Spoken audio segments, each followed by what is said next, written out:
Today I'm going to let you know why HSA is the best retirement planning tool and the best tool for healthcare needs out there.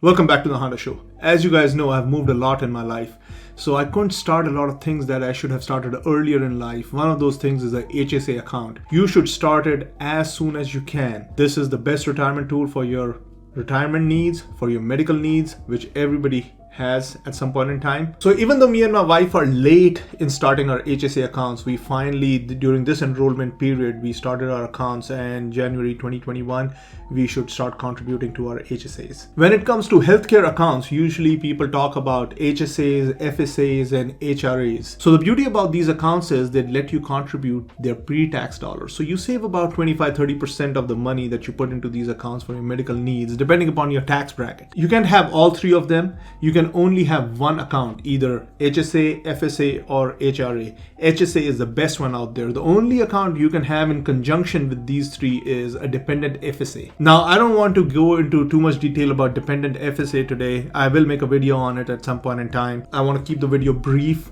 focused on HSA, and not confuse you too much. HSA is an acronym for Health Savings Account. To qualify for a HSA, you need to first enroll for a high deductible health insurance plan, provided it makes sense to your financial situation and your health situation. I said provided it makes sense to your health and your financial situation because if you have chronic health issues and you go to doctors all the time, you use a lot of healthcare facilities, HSA might not work for you. You might be better off taking the best healthcare insurance plan that your employer offers in conjunction with the FSA. So when people hear about high deductible health plan, they tend to get scared because, the words high deductible, it kind of sends a chill down your spine because healthcare is so expensive and everybody's scared of doctor bills and hospital bills. But the government comes out with guidelines for high deductible health plans, and there is a floor that you need to have. So you need to have a minimum amount of deductible to qualify for a high deductible health plan.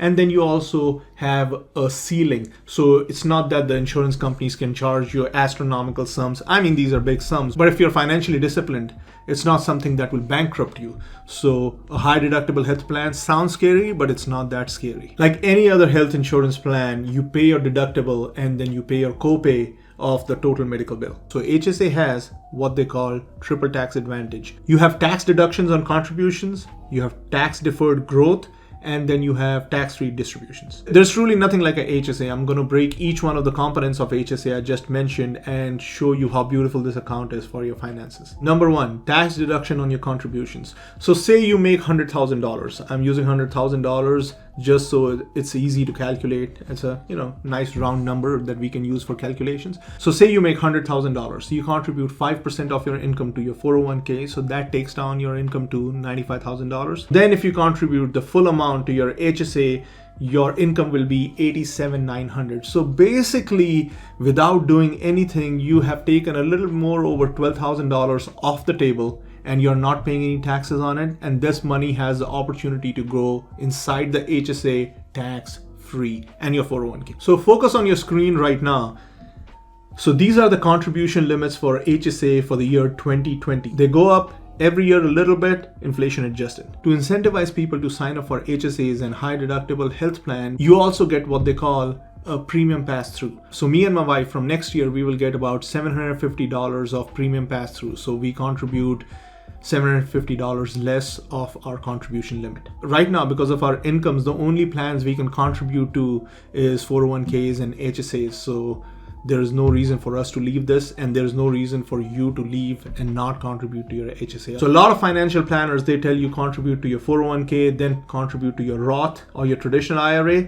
But with HSAs in the picture, you should contribute to your 401k, then your HSA, and then if you qualify for a Roth or your traditional IRA. What excites me the most about a HSA is it has the best features of a 401k, an IRA, and a Roth. Now let's get down to the second point. Tax deferred growth. HSA is like a cheat code out there. Not many people know about HSAs, and very few people contribute in HSAs. And even of the people who contribute in HSAs, very few people invest that money, so they really can't achieve the full benefit of a HSA. So if you look at this report on the screen, you will see that of all the people who had money in the HSAs, only 6% of those people used it for investments. So the rest of the people, all they were doing was having all that money in cash, which is criminal because inflation by the time you get old will destroy your savings. Since I'm a big fan of Vanguard, I'm going to put up on the screen the symbols for Vanguard Mutual Fund and Vanguard ETF so you guys can note it down and make sure the money that you have in your HSA, you invest it at all times and not just let it sit idly,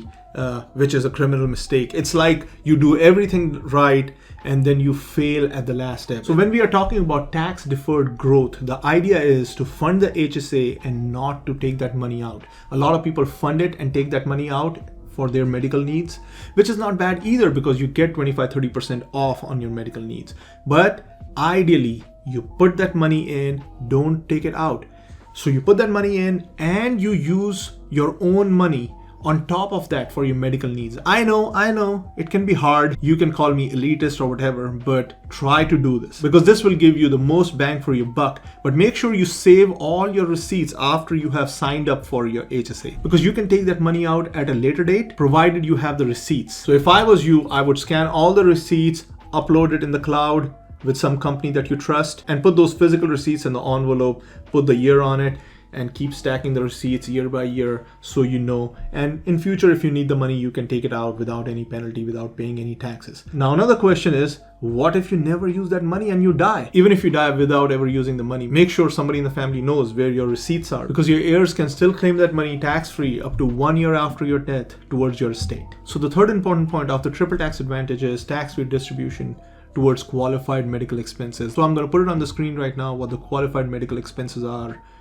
as IRS defines them today. The money that you have in your HSA, you can use it at any point in time in your life, tax-free and penalty-free towards qualified medical expenses. But like I just said, if you have the money, don't touch the money in the HSA. Let it compound and cover your medical expenses with your other cash. Let this money compound. Say you never withdrew the money from your HSA and you just let it compound over 30 years and you're 65 now, and let's just assume that you achieved 7% compounded return on the money. At the age of 65, you would have upwards of $700,000 in your account. This money you can use tax-free and penalty-free in your old age.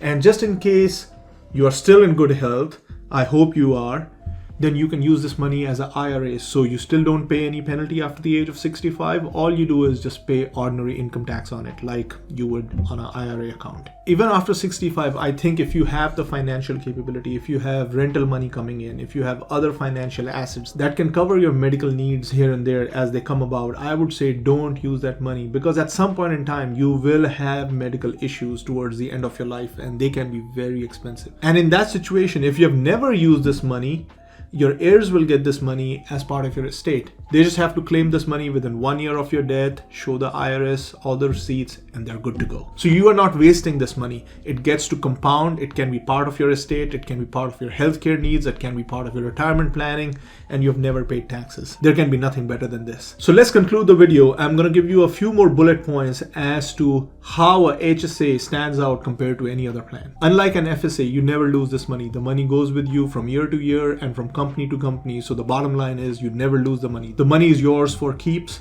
and it stays with you. If you have current health issues, I would buy the best insurance your employer gives you and have a FSA. If you are healthy financially and physically, there is nothing like a HSA. Save all your receipts, scan them, keep a soft copy, and save all the receipts physically as well. One of the biggest debates that people have when it comes to funding their retirement accounts or funding their healthcare needs, they have a flow chart as to going from 401k to Roth IRA to FSAs. You know, everybody has a different opinion on it. In my humble opinion, if you're financially disciplined and you're healthy, what you need to do is you need to max out your 401k, max out your HSA, and then if you qualify, put money in your Roth or your traditional IRA. In that order. So hopefully you've become a little wiser today and you use this information that I gave you today to make better decisions in your life, better financial decisions in your life. Make sure you make every day count, keep making good decisions. Happy investing. See you in my next video.